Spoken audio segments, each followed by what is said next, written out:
"He's not my dad." Girl used sign language to the biker for help. What he did left everyone stunned. The sirens of memory always seem to wail loudest just before something breaks.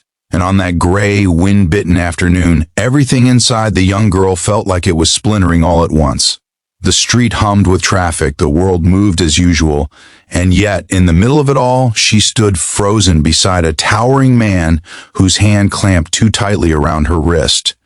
To anyone passing by, they might have looked like father and daughter heading somewhere in a hurry, but the fear in her eyes told a different story. Her heart pounded, her breath trembled, and she searched desperately for someone, anyone who might notice. Then she saw the rumbling line of motorcycles rolling to a stop at the edge of the gas station, leather jackets and helmets gleaming under the muted light, and something inside her, fragile but fierce, whispered that this was her last chance.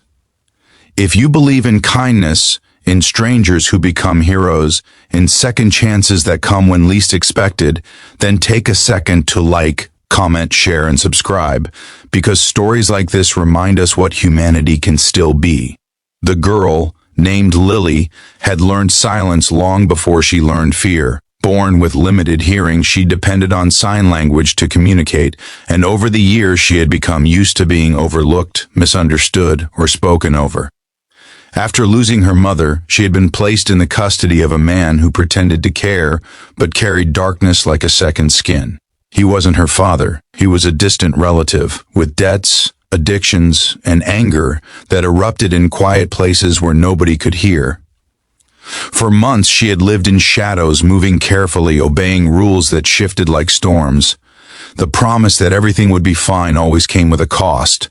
Another lie, another bruise hidden beneath sleeves, another night of tears swallowed so no one would notice. On that day, he dragged her along as if she were an object. His jaw was tight, his eyes restless, and he muttered under his breath about needing money, needing to leave, needing her to stay quiet.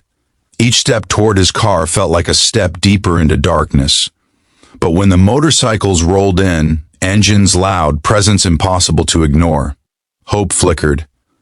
Among them was a tall biker with weathered hands, a scar near his brow, and a tired gentleness in the way he cut the ignition and removed his helmet.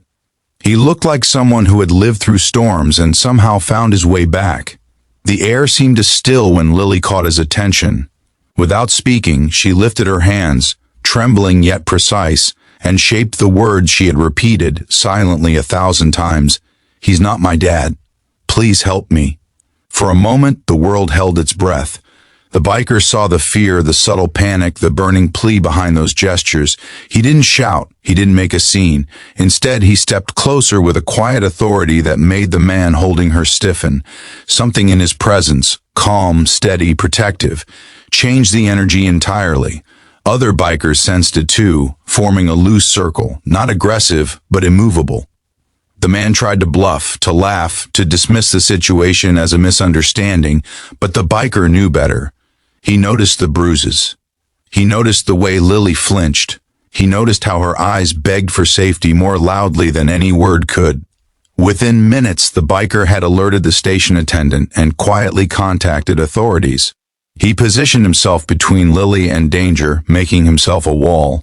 The man's arrogance began to crumble, anger turning into nervous excuses, but the circle around him never broke. When the police arrived, the truth unraveled like a badly tied knot. Background checks, custody disputes, reports of neglect.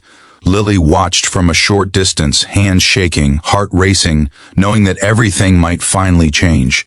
The biker stayed near her, without crowding her, nodding gently when she glanced up, as if to say she was safe now. At the station later, she learned his name was Mark.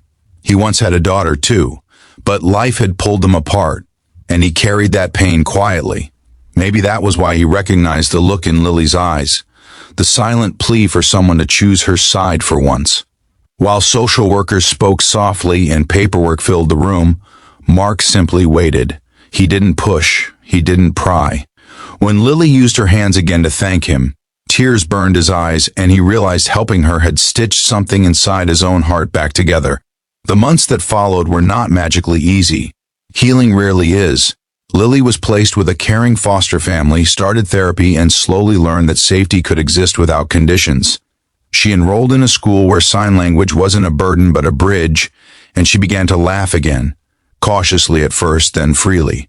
Mark visited occasionally with permission, always respectful, always mindful that this was her journey, not his to control. Over time, a gentle bond formed, not of blood, but of understanding.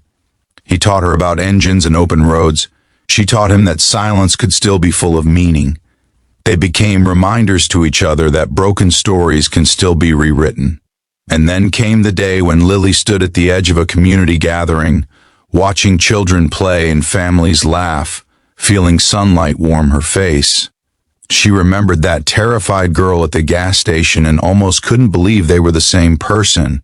Her life wasn't perfect, but it was hers. She had a voice, even if it didn't always come through sound. The people around her saw her, valued her, listened. And somewhere in the distance, she heard the faint rumble of motorcycles and felt gratitude flood her heart. Before the final moments of this story, I want to ask you something important. Take a second and comment what kindness means to you and how. You believe ordinary people can change someone's life. As Lily looked at Mark across the park, they shared a quiet nod that carried more than words ever could. A promise that compassion can arrive in the loudest engines and the softest gestures. If this story touched your heart, if it reminded you that courage can come from the smallest hands and redemption from unexpected places, please like, share, leave a comment, and subscribe. Your support helps more stories like this reach the people who might need them most. And as we close, remember this.